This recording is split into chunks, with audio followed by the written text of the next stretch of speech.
You can leave your mic unmuted because you're going to be having a conversation. Okay, so from my understanding, like to a layman, I would say policies are maybe statements, rules set aside,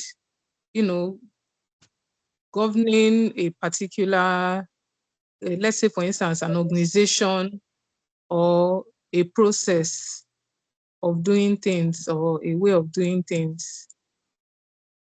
That's Yes, how I that is understand it. it. Yes, you are correct. Rules.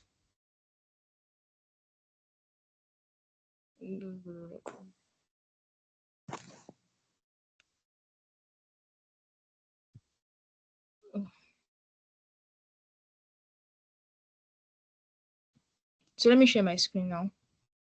Present. Can you see my screen?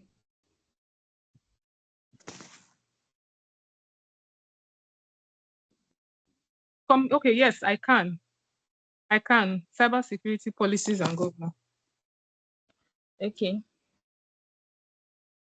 So we're going to start for what is a policy. Simply put, a policy is a course or principle of action that is adopted or proposed by an organization or individual.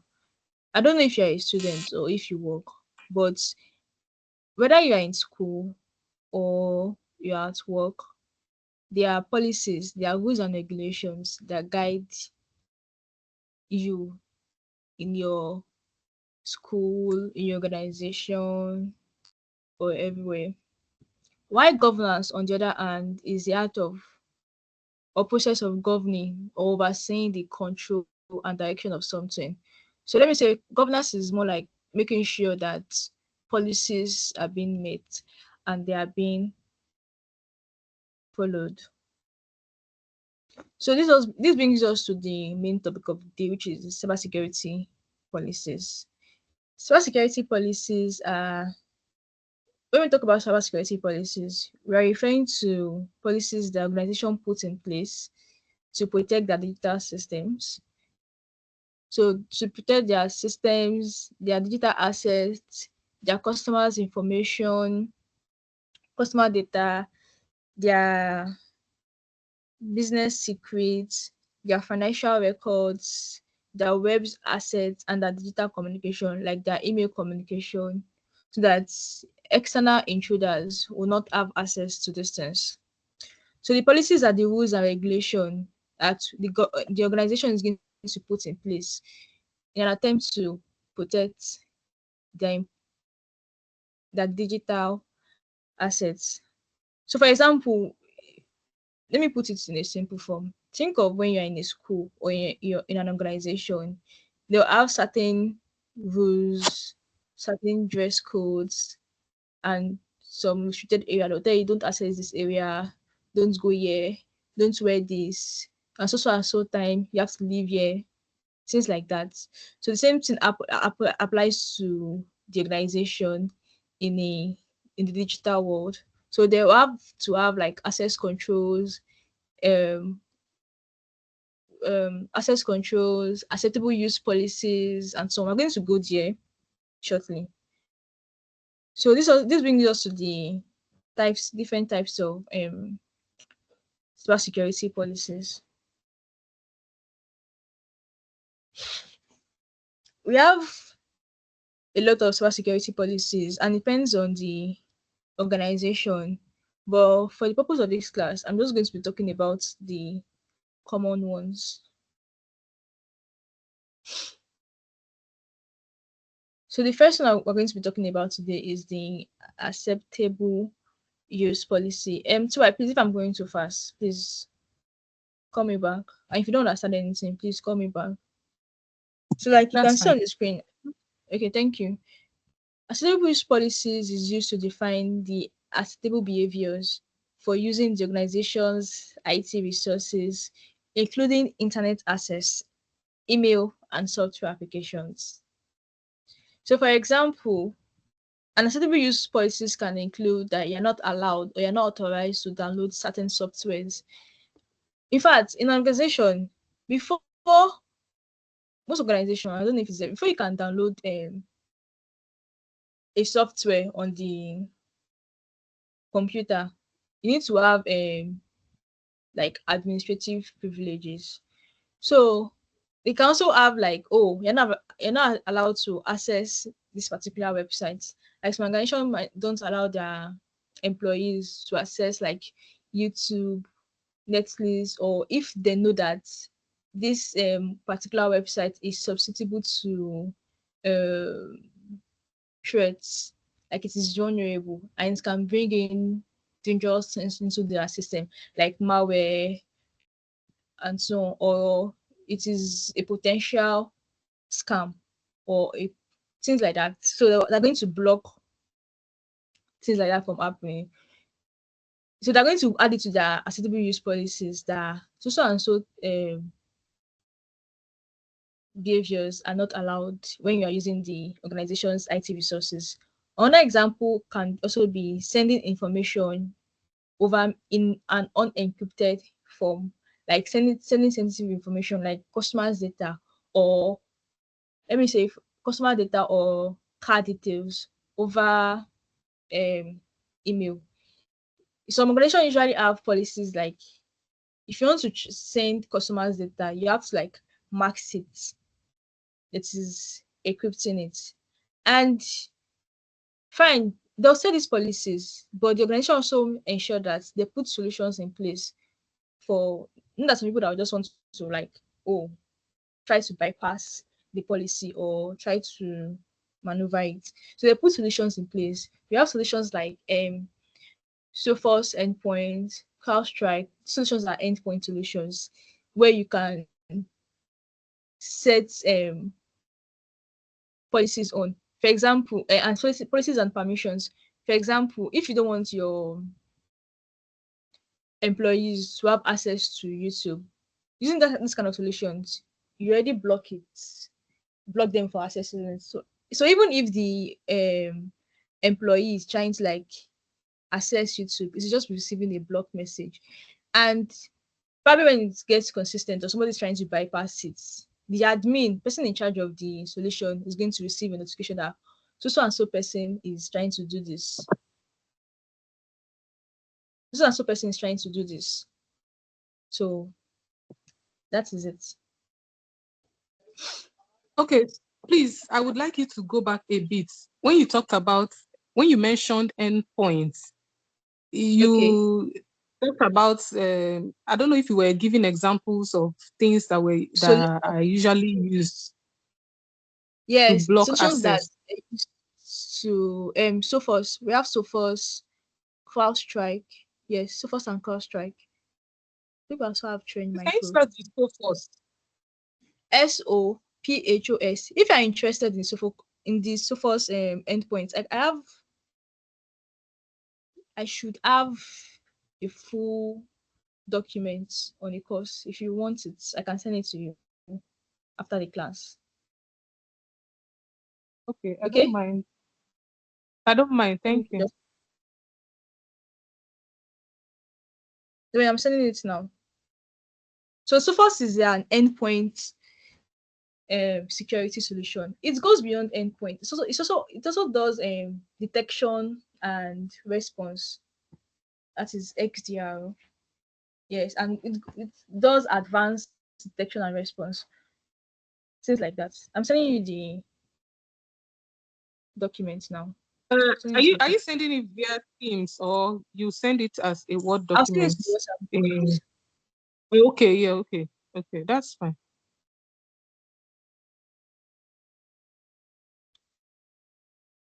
Super Central. Okay, so the next I'll send it later. So the No, next that's fine. okay policy is the information security policy. This policy usually outlines the organization's overall approach to safeguarding sensitive information, including the roles and responsibility of everyone involved and compliance requirements. So let me diverge a little bit. When you are trying to sign up for something, there's something they're called terms and conditions. Sometimes they usually have shared responsibility in protecting your data.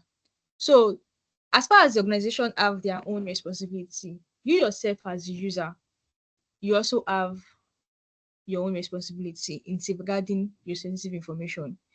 So, when a data breach, something happens, then you know who is going to bear responsibility for it. So, for example, if you share your password with scammers, it is going to be your responsibility, not going to be on the organization side of the responsibility.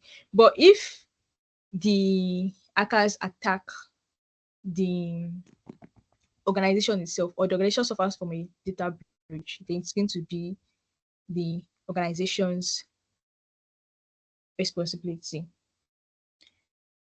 So in organization, data is usually classified based on their level of sensitivity.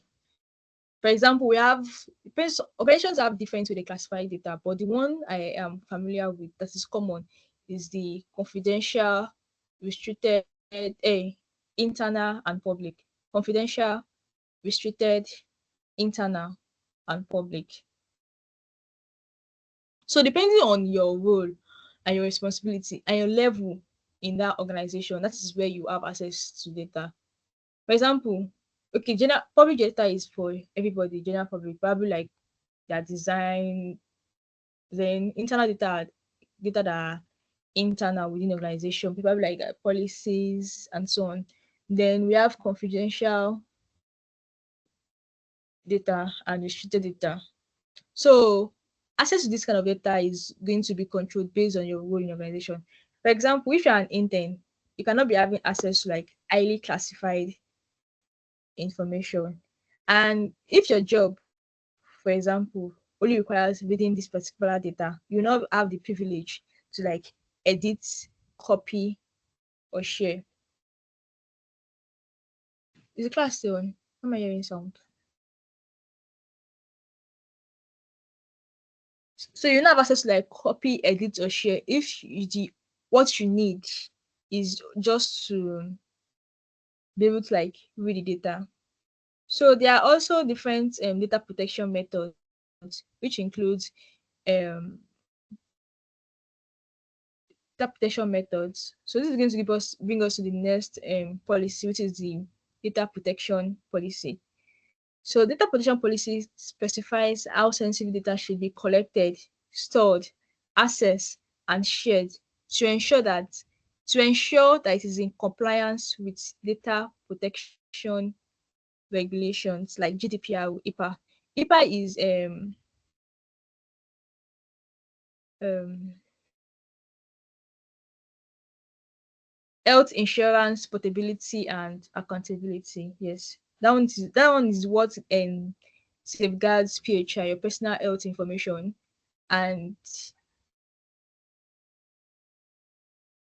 PCI DSS is payment card industry data security standard. So this was one that protects your payment card information. So like your card, your bank card, PCI DSS is the regulation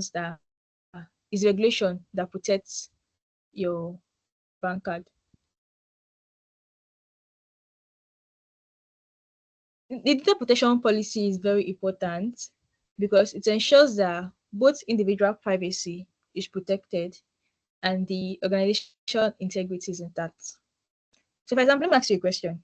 If, as we're on this call, you hear that, oh, your bank, let me see, I don't know if you use GT Bank. GT Bank just suffered from a data breach. What is the first thing you're going to do? Is anybody still on this call with me? See why? Are you there? You guys should, I'll try okay. to go to the bank on Monday to meet a bank officer to know what the situation is. You see, you still wait till Monday. Olawale, you uncle. What's the first thing you're going to do if you're that, oh, your bank you're using is suffered from a data breach and you have money inside a bank account?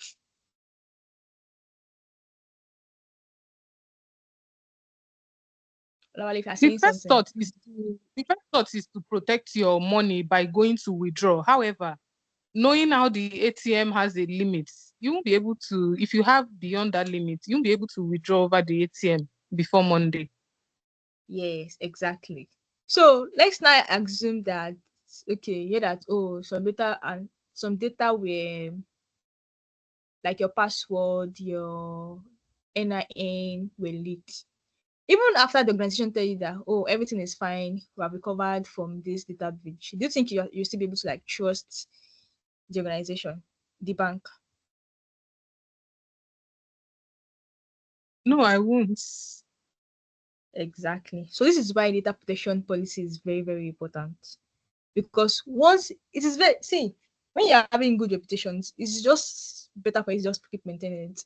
Once you have a bad reputation, to recover from that reputation is going to like take a lot. It's not hard, it's not easy to build trust. So before an organization would even think of, they want to experience data breach, they would have worked on a policy that would define how sensitive information is going to be protected, which will include where they will store it, like I mentioned before, where who would have access to it, and the security controls that we put in place. Some of the controls could be it could include encryption, um, access control, conducting regular audits, and of course, employee training. They say that humans are the weakest link in security. So you have to constantly, like always, regularly train your employees to ensure that they are not clicking on links that they should not be clicking on.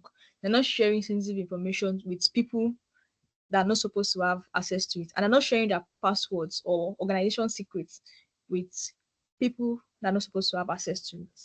So this takes us to the next policy for today, which is the access control policy.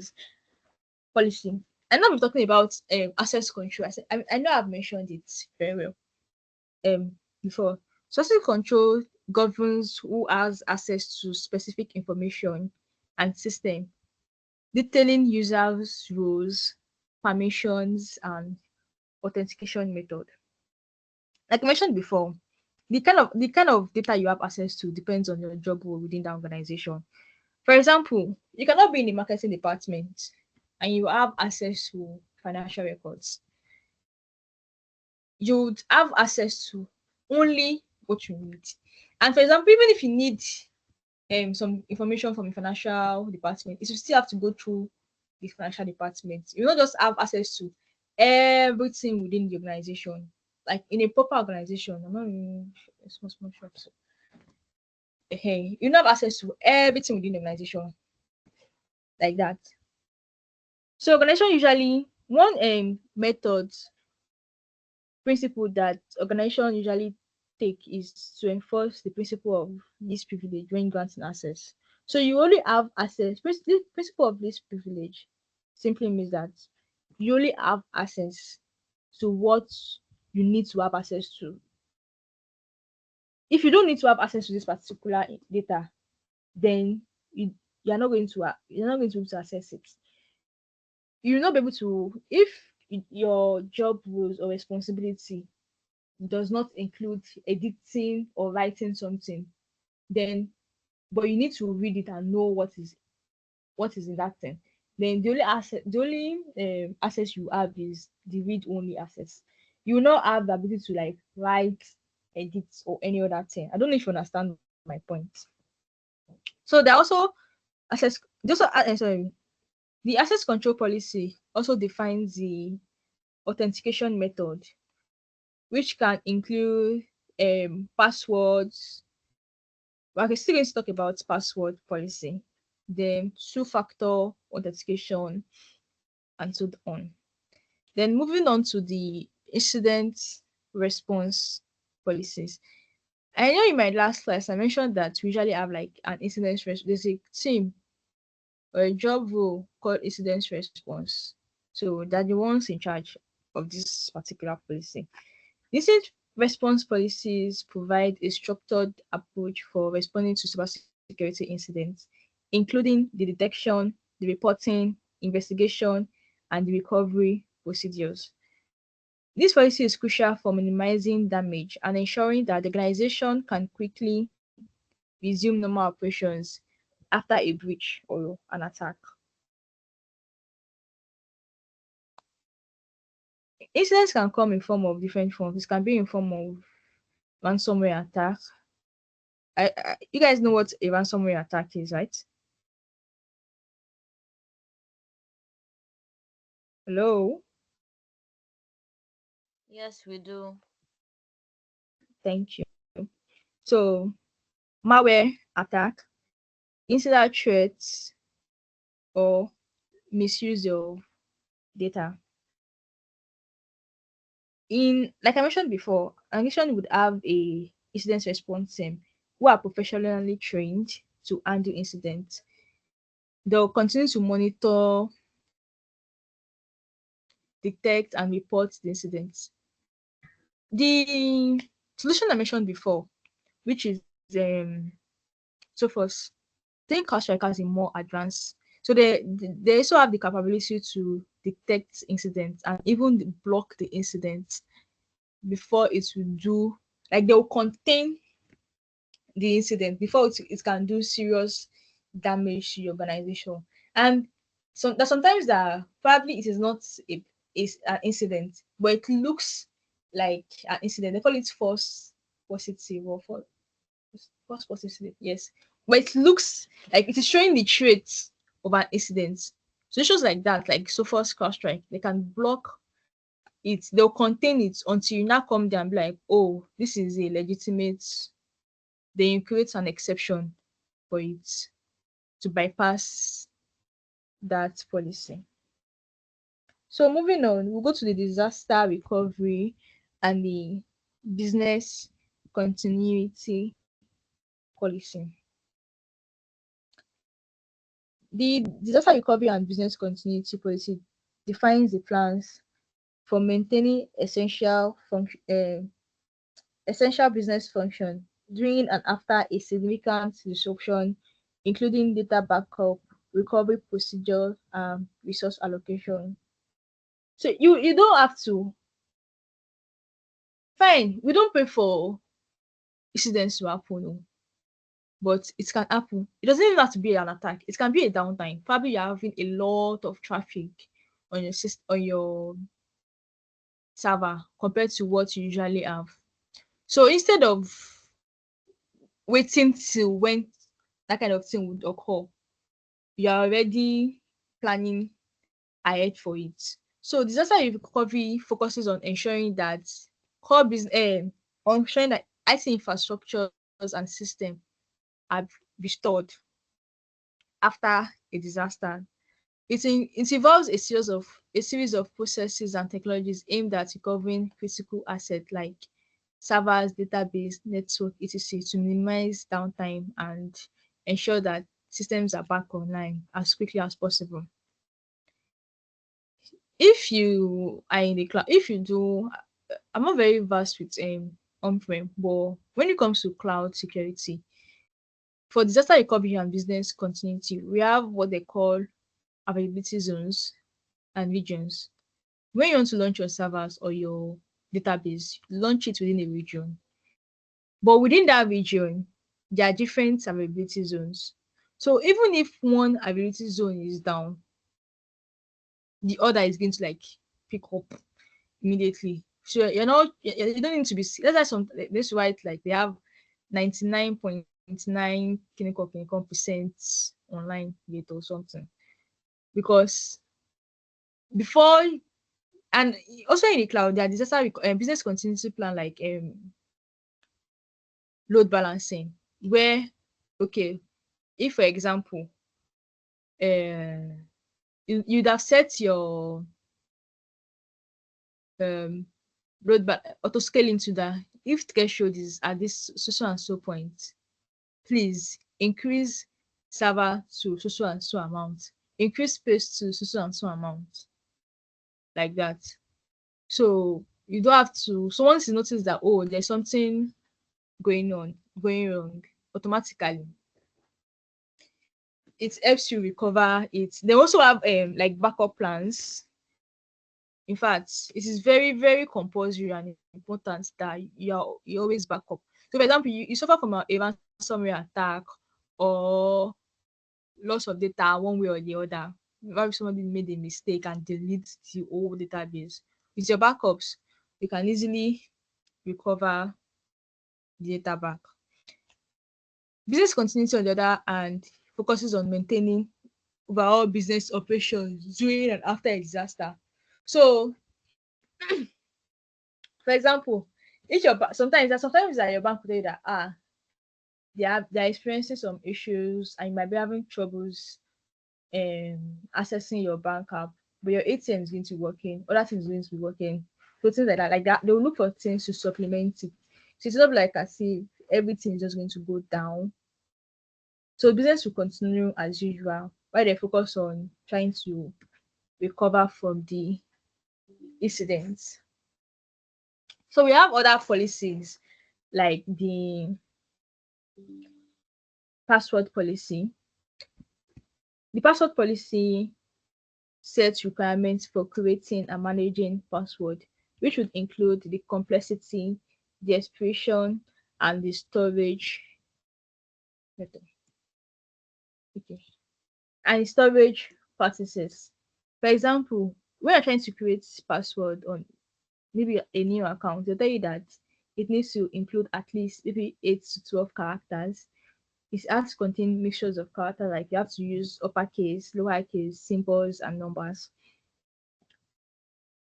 And if you don't meet all these requirements, it's just telling you password does not meet requirements. There are policies that have been set, put in place to ensure that. Then it's also include the password policy also include things like enforcing the use of MFA, which is multi-factor authentication. Multi-factor authentication can, let's say, when you use two means of authentication, like something you know and something you have.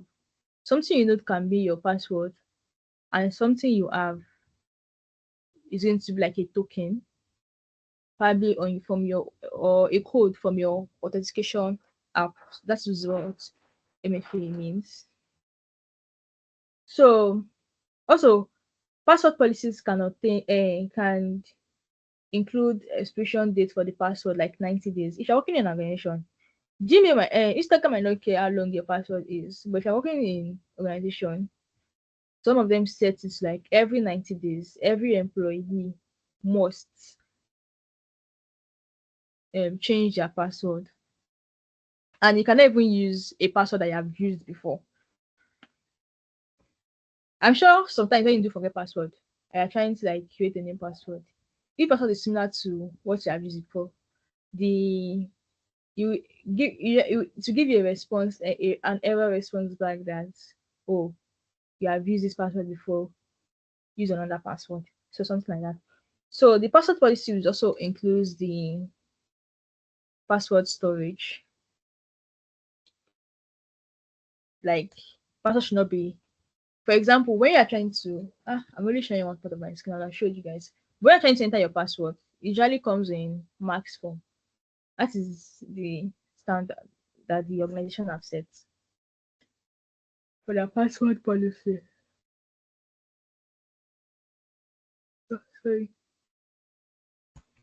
So also have other policies like the social media policies, how you can have access to social media, what and what you can share on social media, and so on. Then we have the remote work policies. Nowadays, everybody's going to remote work. So remote work policy can be like, let me think of one.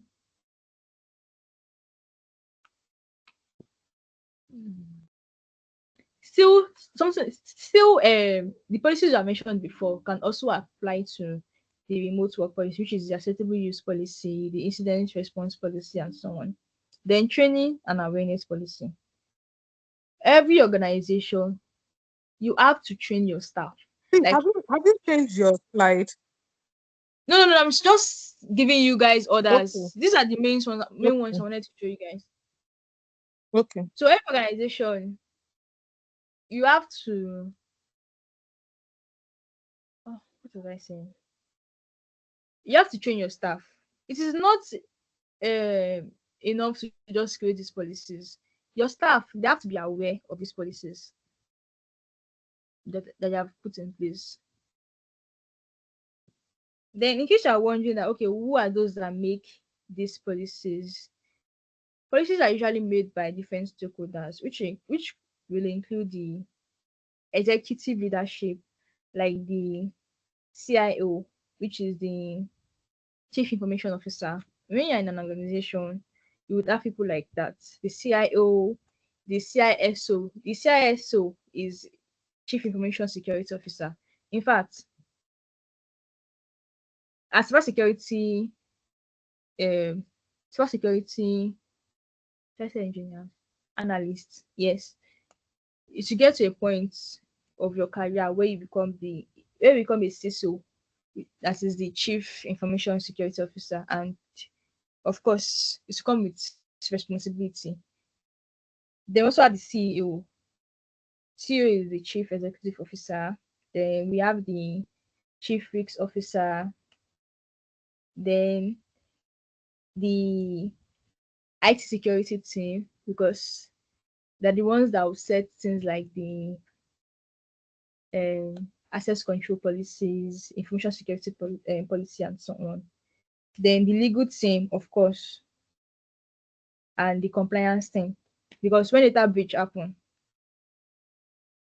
it is legal team that will be fighting for you people and going to courts and so on. Then, of course, we have the HR. The HRs are the one that will communicate the policies to the entire organization. Then we have other stakeholders like the board of directors, the business unit leader, the third party vendors, and your internal audit. Everybody together will come and they will create this policy and determine what's best, what would fit the organization's objective best. Hmm. Give me a moment. Then, moving on to the importance of cybersecurity policies. There are other importance, but let's start with this four. First, like I mentioned, to protect sensitive data. Cybersecurity policies, they set the guidelines that protect the organization from potential data breach, that is, intruders accessing their sensitive data. And they also ensure that these data are they remain accurate, unaltered, and untouched. Data integrity. Let me divide a little bit. Not like divide, sha. So there are solutions that ensures data integrity, like SIM-track. Yes, SIM-track. These are the solutions that you're going to when you start working in an organization. These are the solutions that you guys are going to be working with. So don't allow it to be strange when you see it in your computer. So SIM-track helps to check for data integrity using hashing. I don't know if you guys know what hashing is, or like that. Also, to meet regulatory compliance. So cybersecurity policies help organizations to be in compliance with regulations that guide the kind of data they're operating with. Like I mentioned before, if you operate with payment card, yes, information, data, the the regulation you'll be in compliance with is PCI DSS, Payment Card Industry Data Security Standard, PCI DSS. Then we also have HIPAA for Health Insurance, which is Health Insurance Portability and Accountability Act, which is for um, PHI, your personal health information. Then we also have um, GDPR. Yes. Third, another importance of cybersecurity policies is to protect from against insider threats. To me, I feel like external threats are still small, but you see insider threats, somebody that have access to all your information, your password, your security controls, things like that. They have the ability to do and undo. Like, especially example of insider threats can be a what let's call it to disgruntled, disgruntled, angry employee. Imagine you're not paying your employee well, and they have access to a lot of things that they can. In fact, they can even take your business secrets, your business trade secrets, and sell it to your competitors. So, cybersecurity policies would help you to protect yourself from insider threats. For example, using enforcing policies and the principle of the least privilege, like I explained before, ensuring two-factor authentication when accessing when when accessing organizations data, and revoking employee access when they exit the company. As an organization that when you leave the organization, 2 weeks, a week, you still have access to their database and so on. Well, usually within few hours, if the person is fired, within minutes, they should revoke that person's access as soon as possible. If the person is leaving within hours after the person does transfer of handing over, they should immediately revoke the person's access. Then we have it helps to manage risks and ensure business continuity. So in using what do they call it? Cybersecurity policies, you can determine okay, what kind of risks, the potential risks that your organization can face, yes, and how you're going to handle it. The kind of let me not go too deep on risk assessment because in risk assessment we have different kinds of uh, strategies in handling risks, risk mitigation strategies. For example, it can be risk transference, risk acceptance. When you just accept that, okay, oh, this risk, the cost of us mitigating this risk is more than the cost of the risk itself. So you just accept this risk if it will happen. Then there is risk avoidance. You know that this particular solution of patronizing this particular vendor will pose a potential risk to your organization. You just avoid it totally, and so on. Then another importance of cybersecurity policies. Okay. What's on this slide? Another importance of cybersecurity policies is it's to enhance customers' trust and relationship, and also to reduce costs. Trust me, it is better for you to have these policies in place, have these solutions in place, than you trying to come back from the aftermath of the incidents.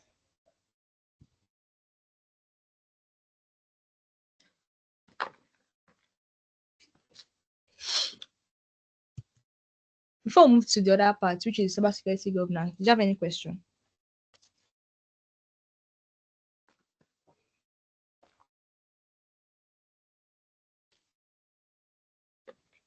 I do.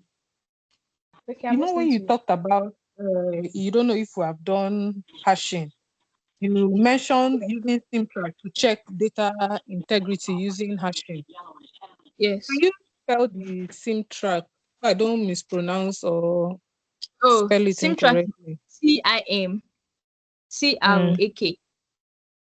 okay, thank you. CIM CRAK. SIM track.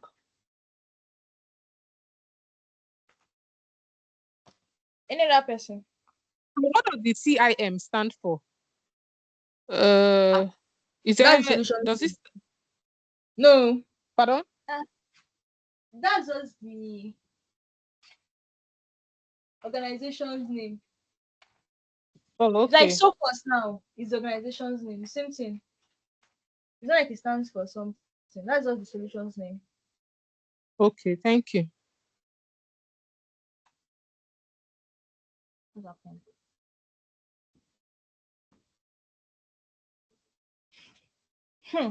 Okay, so moving on to, I think I'm going to have to like share a more comprehensive slide with you guys because the many part.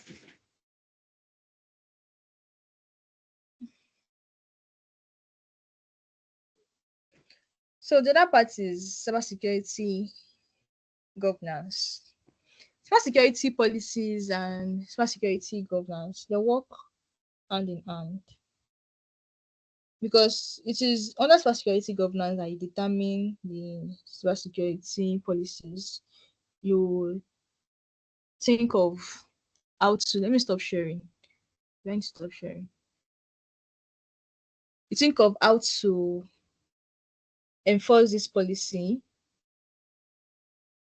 So generally, cybersecurity governance is well, I prepare yours. I'm sorry, I don't know why what is happening. It's supposed to be moving. Actually, they said after the class.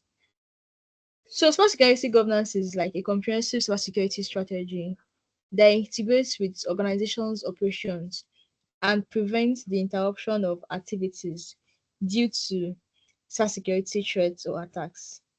It is a framework of overseeing cybersecurity policies, ensuring compliance, and aligning cybersecurity efforts with business objectives. Do you understand it? What I just read out or said? You mind taking it one more time? Okay. So cybersecurity, hold on. Cybersecurity governance is a comprehensive cybersecurity strategy that integrates with organizations' operations and prevents the interruption of activity due to cyber threats or attacks. I'm going to explain it. So it's so in cybersecurity governance, you would have a set of responsibilities and practices that ensure that the organization's security aligns with the business goals, complies with regulations, and effectively manage risks. I mentioned that when you set policies, it is in cybersecurity governance that you determine the kind of policy you're going to be setting, um, the mix you're the mix you're trying to mitigate, and the compliance that you should be meeting. The regulations that you should be in compliance with. You understand? So it is like the governance, like the overall body that is guiding the policies and regulations and ensuring that the employees are following it.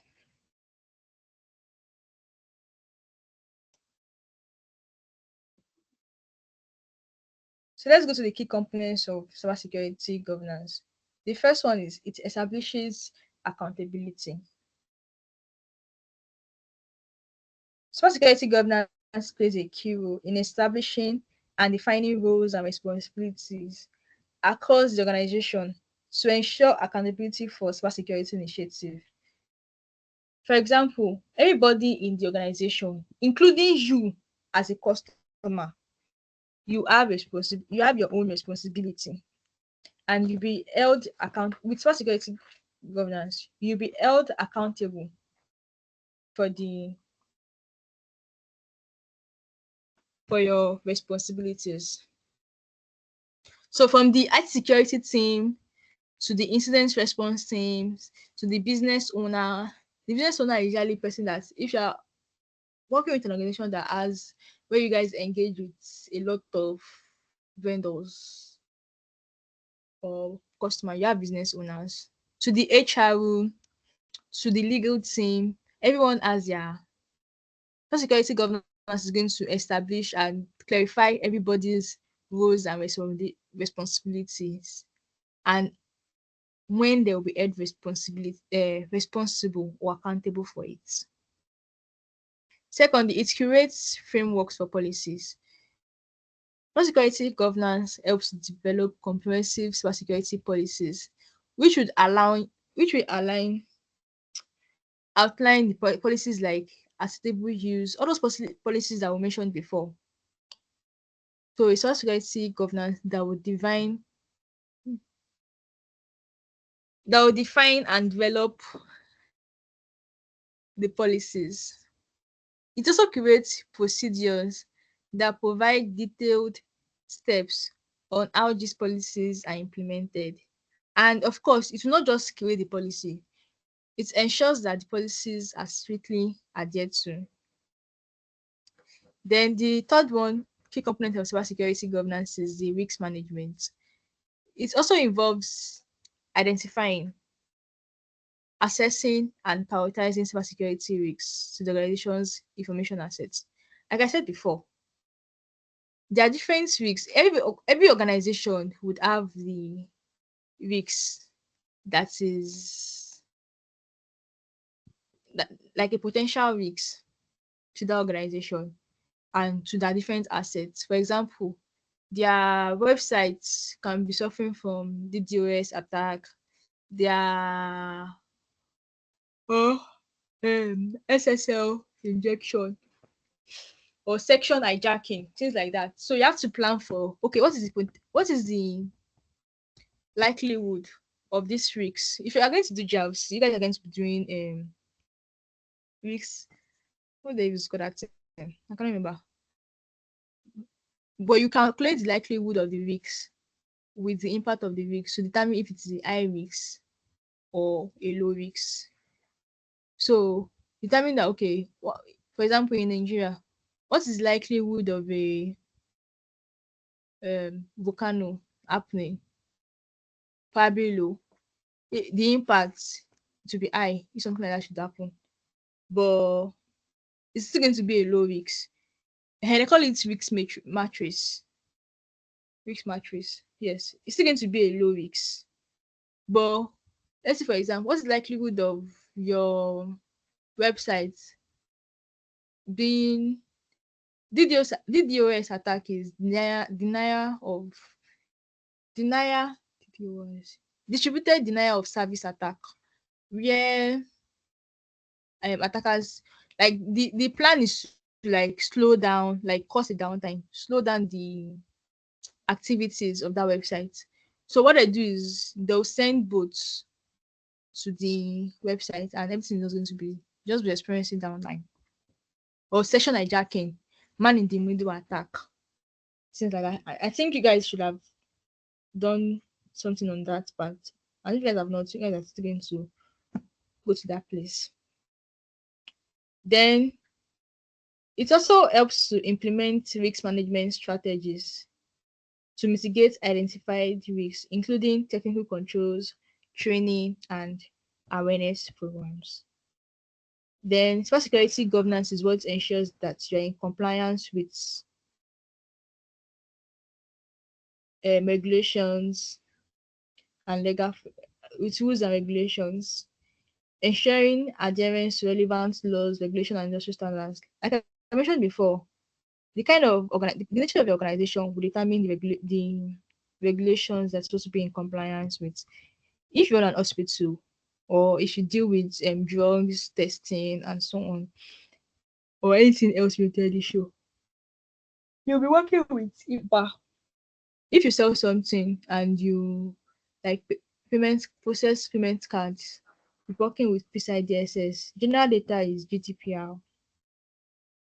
It also ensures that regular audits and assessments are conducted to verify that you are in compliance. Oh, sorry. And that you identify areas for improvement. So every year, it's something they call SOC 2 report. Every year, not all big, usually with big organization. Most small organizations they don't do it because it's expensive.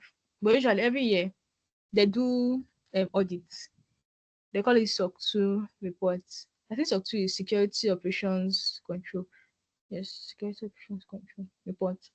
where an external auditor will come to your organization and would help you check off, like they'll assess your security controls, check if they're in compli if you're in compliance with regulations, and then they'll rate you or they'll score you.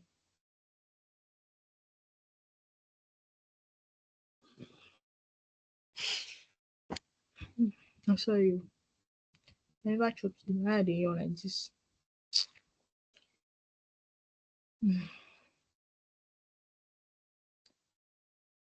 So then also resource management. This is the governance that would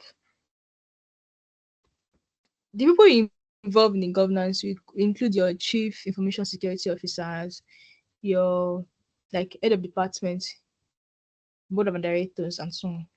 So that the ones that would allocate resource management, they allocate sufficient resources to effectively manage cybersecurity risks.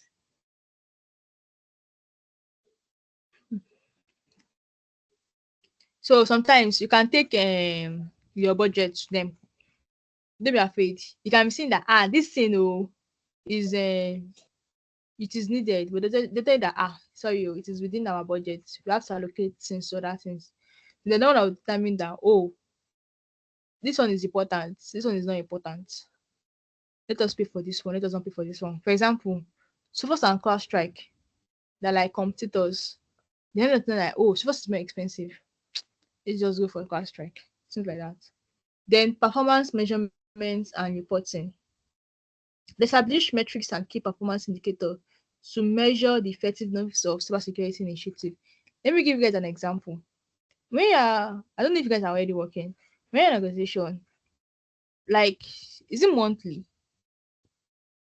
Yes, I think usually monthly. The organization will send you an email to your your work account, your work email, posing like an attacker. You will not know it. I don't know, like, except you if you are except you are cybersecurity aware, how will I put it? Except you already know how to identify attempts like this or phishing attacks. So they'll send you like an email. They can tell you that, your senior clinical, your password has failed. Enter and send your password and your or click on this link. The organization that is sending it, they just want to use to test that, do you have basic cybersecurity knowledge? And when you just click on the link, automatically they'll sign you up for a training, phishing awareness training. So regularly they'll continue measuring, okay, so and so amount of um employees click on the link this month. Next month, so and so amount of employees click on the link. They also measure it that, okay, in this month we did not experience any security incidents, we did not experience any downtime, and so on. So like that, they continue measuring it until they reach their goal and they see their goal. Then incident management, which is developing an incident response plan that outlines steps for detecting, responding, and recovering from cybersecurity incidents, and also conducting simulation tests to test the effectiveness of the incident response plan. In my last class, I mentioned penetration testers and vulnerability assessments. So, for example, when you guys are launching like regularly, in fact, most organizations they do penetration testing every year. Why vulnerability assessment scanning is done every day. So as they're running your system, there will be solutions in place that will be trying to detect any vulnerability.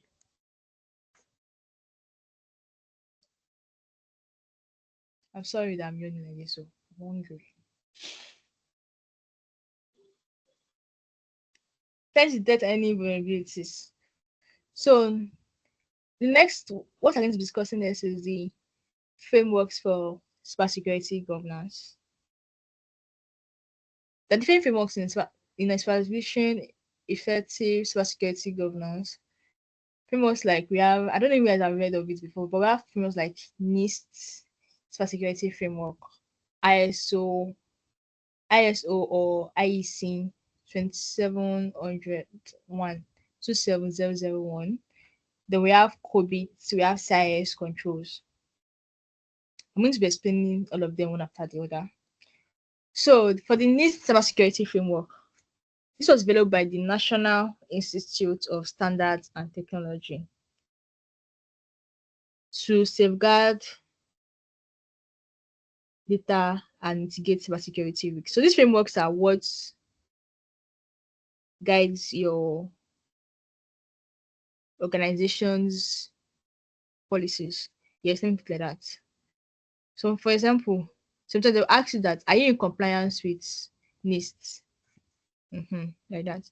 So this framework consists of 5 core functions, which is how to identify, protect, detect, respond, and recover from cybersecurity incidents. And the next one is ISO/IEC 2701. This is an international standard for managing information security that provides a systematic approach to protecting sensitive information. It outlines requirements for establishing, implementing, maintaining, and continually improving an information security management system. So you don't even need to be try to be creating policies, because if you work under JLC, I think yes, you have to create policies. So you don't need to work on creating policies from your head. You just need to ensure that you are following the industry standards, regulations, and ensuring that you're in compliance with them. So the ISO 27001 is an international standard for managing information security, and it also provides you with a systematic approach to protecting sensitive information. It also emphasizes on the risk assessment and the implementation of a continuous improvement process. Then we have COVID, which is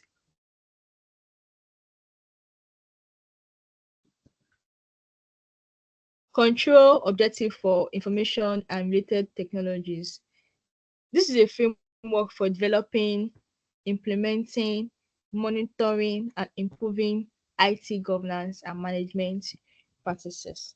Then we have the CIS controls, which is best practices developed by the Center for Internet Security. So it depends on you. You can be in compliance with one or two. Hey, not you, but I'm already seeing it as cybersecurity. So depends on your organization. So you can be in compliance with one or two of these frameworks. I think they give certifications. Yes, they give certifications, if I'm sure, when you're in compliance. So when organization will ask you, are you in compliance with NIST? You can just present that, oh yes, we are in compliance with NIST. And sometimes if you don't have a certification, whether it is very expensive, you can tell that although we don't have certification, we follow our security controls are built based on these frameworks. Something like this. So what are the best practices for cybersecurity governance? First is engage executive leadership. Ensure that cybersecurity governance has the support of and commitment of the executive leader, that is the CEO, all those chiefs, the CRO is Chief Risk Officer, CISO, Chief Information Security Officer, people like that, and of course the board of directors. Yeah. Then foster a security culture. Ensure that everybody within your organization are educated. You have basic cybersecurity training. Cybersecurity is not just for people that are doing cybersecurity. Cybersecurity is everybody's responsibility. Then regular review and updating of policies. So ensure that as new see, as you're not sleeping, in fact, the reason I should not sleep as cybersecurity engineer is because attackers too, they're not sleeping. So why are you sleeping? just before you say, oh, I have we have put so and so security controls in place. Nobody can attack our situation. You'll just be surprised that you just see somebody from nowhere that's that will bypass those your security controls. So you have to regularly review, do penetration testing, update your policies. For example, with this new emergence of AI, you guys, I don't know if you guys are aware, but AI like ChatGPT, Gemini, all those generative AIs, they use the information you give to them to feed their database, to shall feed their AI. So imagine if there are no secret policies that guides the use of AI, then your employees are not using your AI to analyze your sensitive organization's data.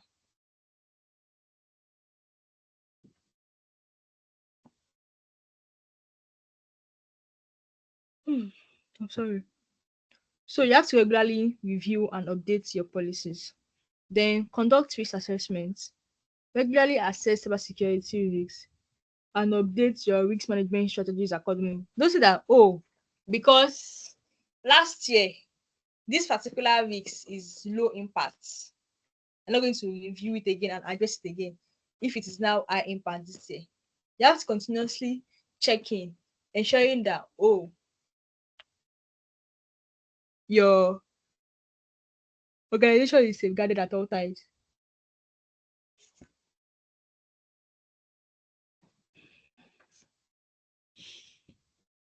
Then implement continuous monitoring. Use tools and technologies, tools like Sophos. We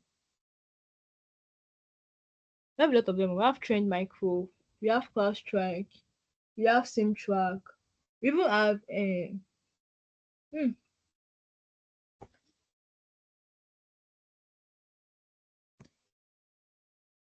so you have to use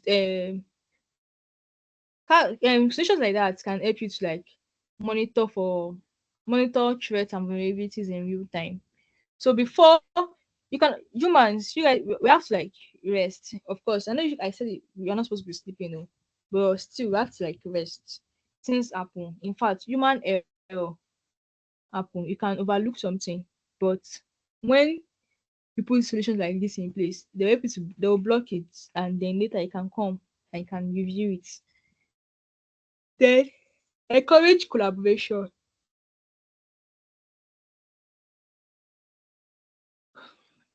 Foster collaborations among different departments, including the IT, legal, compliance, to ensure that there's a comprehensive cybersecurity governance. So, in conclusion, let me summarize everything I have mentioned today.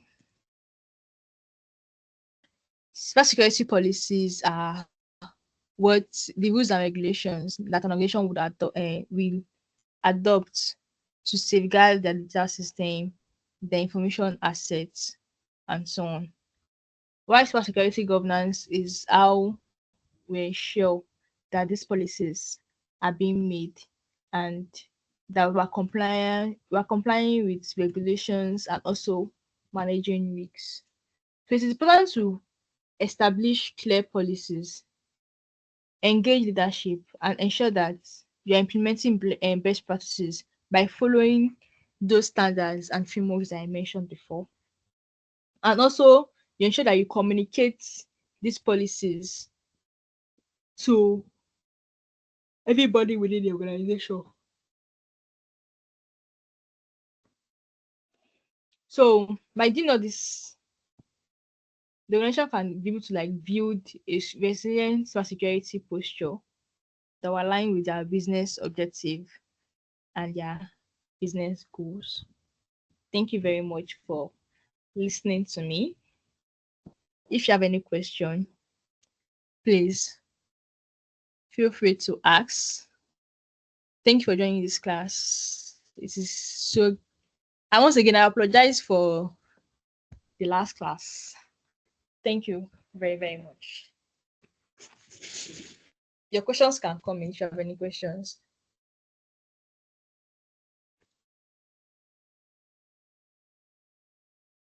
Uh, uh, People have even joined. I did not realize. Yes, I'll be sharing the slides after the class, like tomorrow.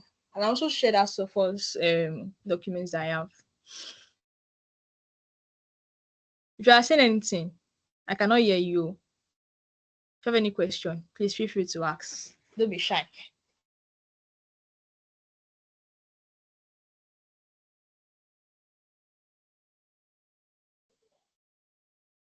If you guys don't have questions for me,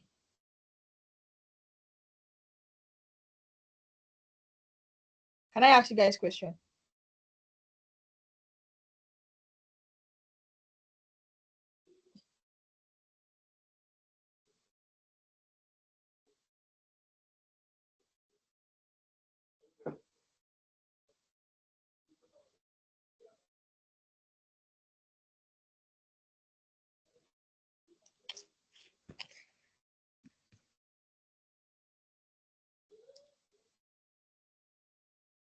Okay. Since there are no questions for me, and we still have time, let me ask. Let me call somebody. Okay. Tiwa is still in the class. Let me start from Tiwa because I know she was she was there from the beginning of the class. Tiwa. So, can you give an example of what? Let me think.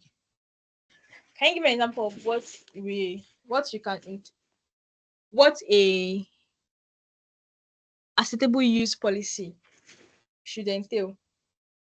Like things that can be included in your acceptable use policy, or in fact, what is acceptable use policies? Then you can make examples of it.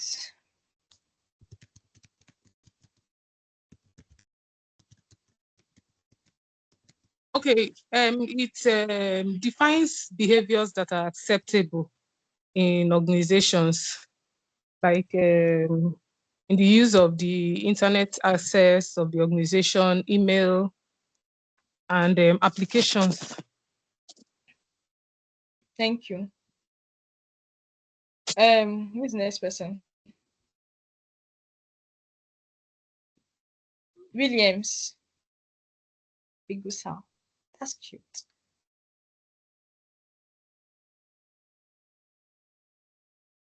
Can you talk on the incident response policy? Can you speak on that?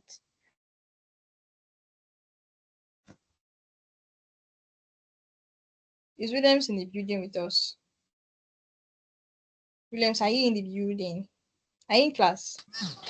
Yes, I am. Okay. Tell I, us what I you want to say. wasn't I, I Okay, wasn't just by there the when name. No problem. Just by the yes, name, so I'm just incident. going to try. Thank you. So I guess it's a policy that guides the approaches or methods that be taken whenever there's an incident. That means What like kind of how the incident? investigation should be done, what moves should be taken to contain it, and the team members that should be involved, something Thank like that. you. So, who's the next person? Michael. No. Michael is our boss. Who left the class? No problem. Abdulhamid. So, my question for you is mention one importance of developing cybersecurity policy. Clear cybersecurity policies.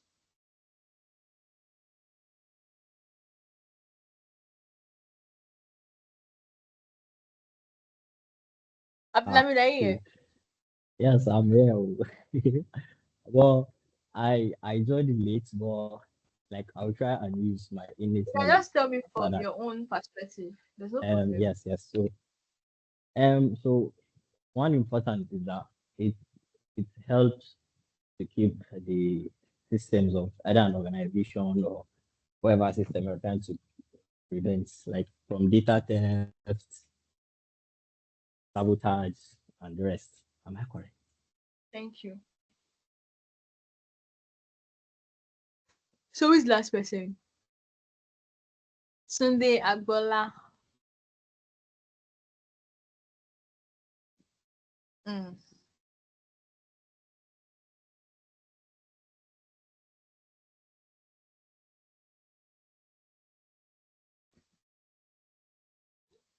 Just mention two cybersecurity regulations that organizations are supposed to be in compliance with, irrespective of the kind of organization. Just mention any two.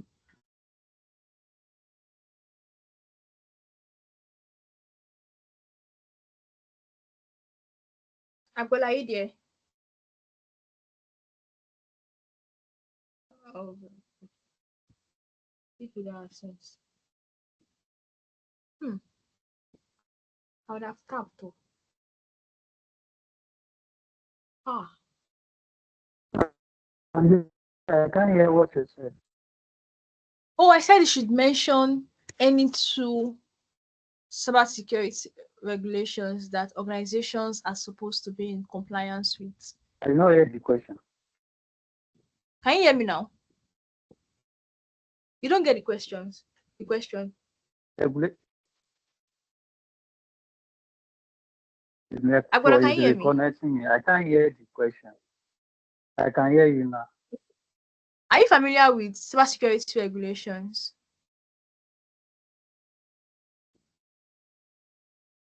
Agbola. Right. I met you. I was not there when you started. Or I can Oh, say try. okay, try. And the question now, what is the question? I said, are you familiar with cybersecurity regulations? So just mention any two cybersecurity regulation that organizations are supposed to be in compliance with. Compliance regulation. Cyber security. Cyber What are security what? It's okay. regulations like data protection regulations? Okay.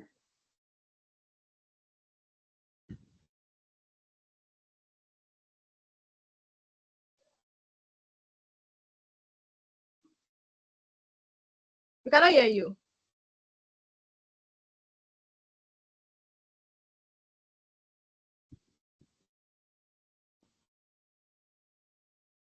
Ah, maybe the network is bad. Anybody that wants to answer the question can answer it. But let me just answer my best. Okay, Tibai, thank you. Go ahead. I would like to answer. However, my answering is because I'm not sure if it's correct. So I'm answering for you to correct me if I'm wrong. So Okay, thank I you. would say Go ahead. the multi-factor authentication. The Oh, multi-factor authentication. sorry. When I was talking about cybersecurity regulations, I was talking about the data protections laws, like the GDPR, the IPA. Okay, That's what I was okay, saying. okay, Yes, yes. Maybe I did not okay, present okay. So the PCIDSS for payment, exact. the Yeah, HIPAA for health insurance, and the GDPR. yes, yes. That's it. Okay, so Thank that's why I you. say you should correct me. So now I get it that these are the regulations you are referring to. So please, can you Okay. correct us if I did not get it correctly? Yes, yes.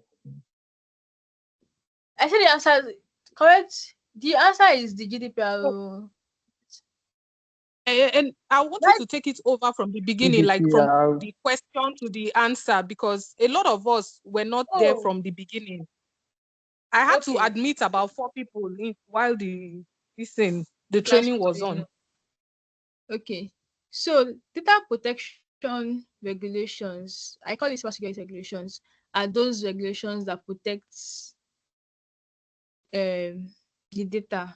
And usually depends on the kind of data that you are processing. Like I mentioned before, if you are processing health data that relates to health, personal health information, then you have to be in compliance with HIPAA. If you are processing data, that's general data is the GDPR, then even Nigeria also have wait, let me confirm the name. There's something they call it in Nigeria. Okay, we have the Data Protection Regulation Act.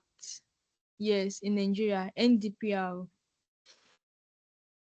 They also have PCI DSS for payment card information. Oh, regulations are not the same thing as policies. Policies are ISO 27001 is a framework. Yes, ISO 27001 is a framework that you can use to develop your organization's policies and security controls. Regulations are like it is more. Can you take that back again?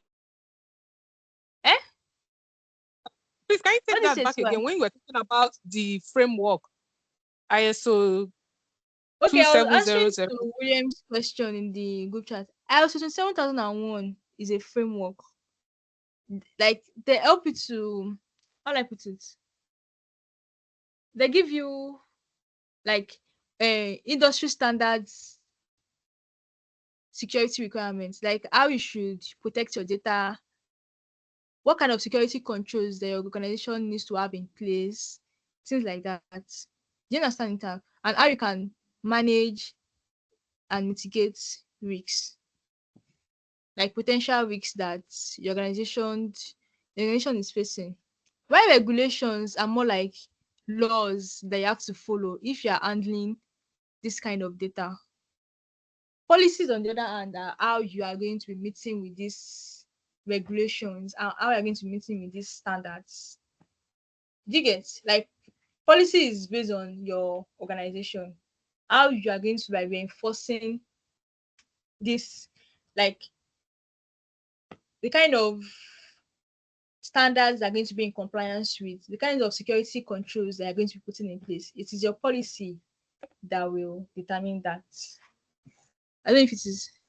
Williams, what do you want to say? Williams, please, you can speak. I just wanted to clarify. So you're saying policies vary from organization to organization, Yes. while regulations are always the same. Like, are they Depending on the always the kind of same in information. Depend on the area. Like, for example, the the country? kind of the country kind of regulation that would be for Americans. So it's very from the one that will be for Nigerians. So even if you're in Nigeria, but the data you're handling belongs to American, you have to be in compliance with USA's data protection regulations. Now, if you work in an health industry or you deal or you develop maybe software that has to do with health related data, then you have to be in compliance with HIPAA. That is the regulations that guides health information. If it is payment card information, then you have to be in compliance with PCI DSS. Now, one organization can be storing, accessing, or processing PCI DSS payment card information. At the same time, processing, accessing, or storing health information. At the same time, then normal what do you call it? PII, personally identifiable information.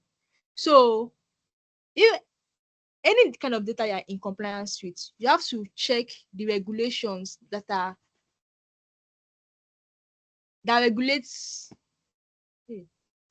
covering that regulates that data, and you have to ensure that your organization, you have to go you have to check, okay, oh, this is the standard for you to be in compliance with GTBR, PHI.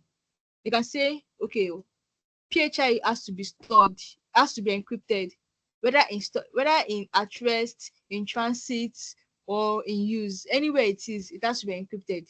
So these regulations will give you the laws under their kidney.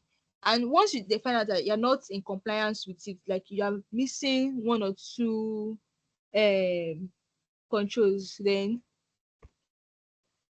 you can be sued.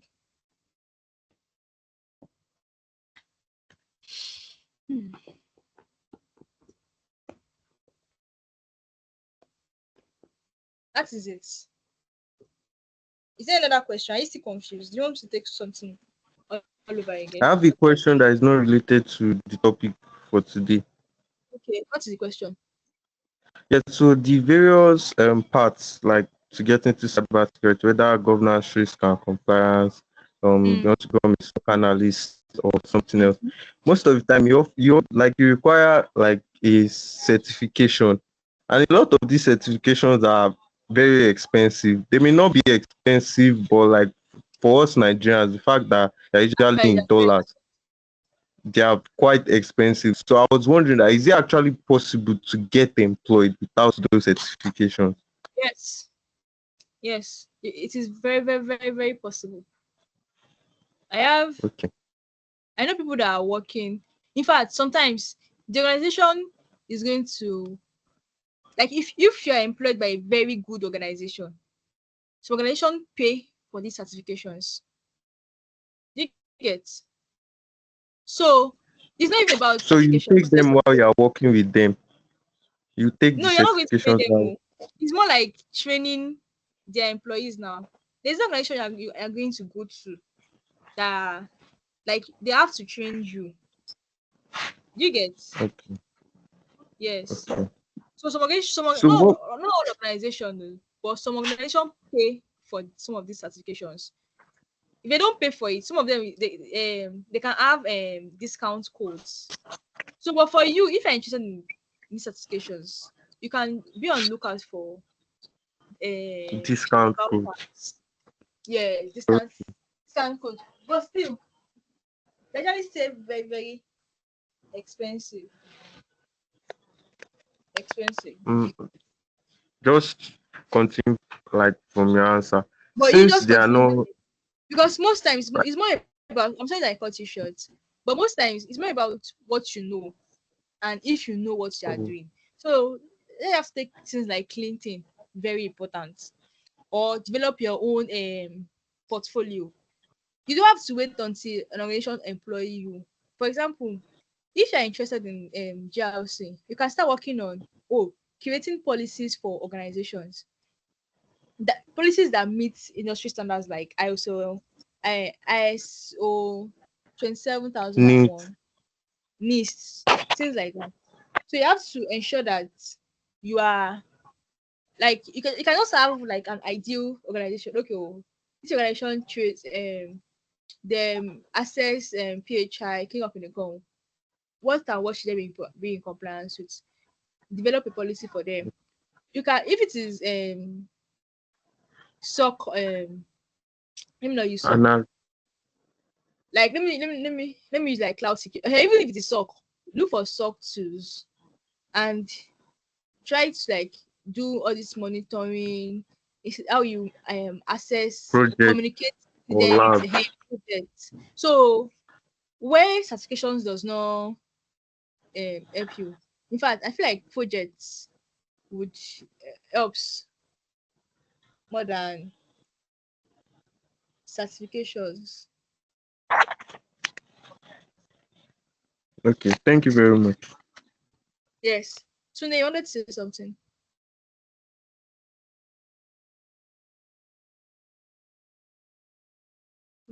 Yes, I just want to. I'm sorry to draw us back No on problem. your explanation of the regulation.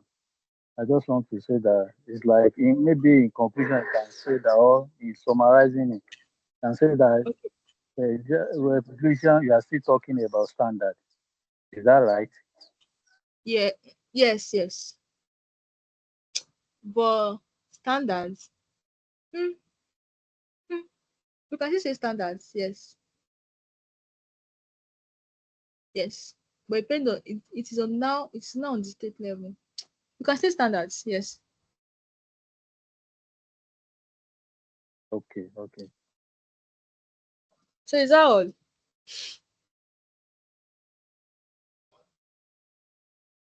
If nobody is answering. Thank you very, very much for joining this class. Let me go and find food to eat. Hey, this is recording. Michael Omoni, thank you very much for this class. Matthew Olwani, how you guys Okay, pronounce? yeah. Thank you No? for this class. CY, Tunde, and Williams, thank you for staying to the end of the session. Thank Thank you. you. Thank you, thank you. I'm going to be Thank you. sharing the. You guys should remind me, and feel free to enter my DM. I think this is my last class with you guys, but please feel free to enter my DM. I'm always online. Yes, I'm always online. That's just the truth. At any time. In fact, sometimes you can message me by 3 a.m. and I will respond to you. But don't respond to me by 3 a.m. Thank you. Bye bye.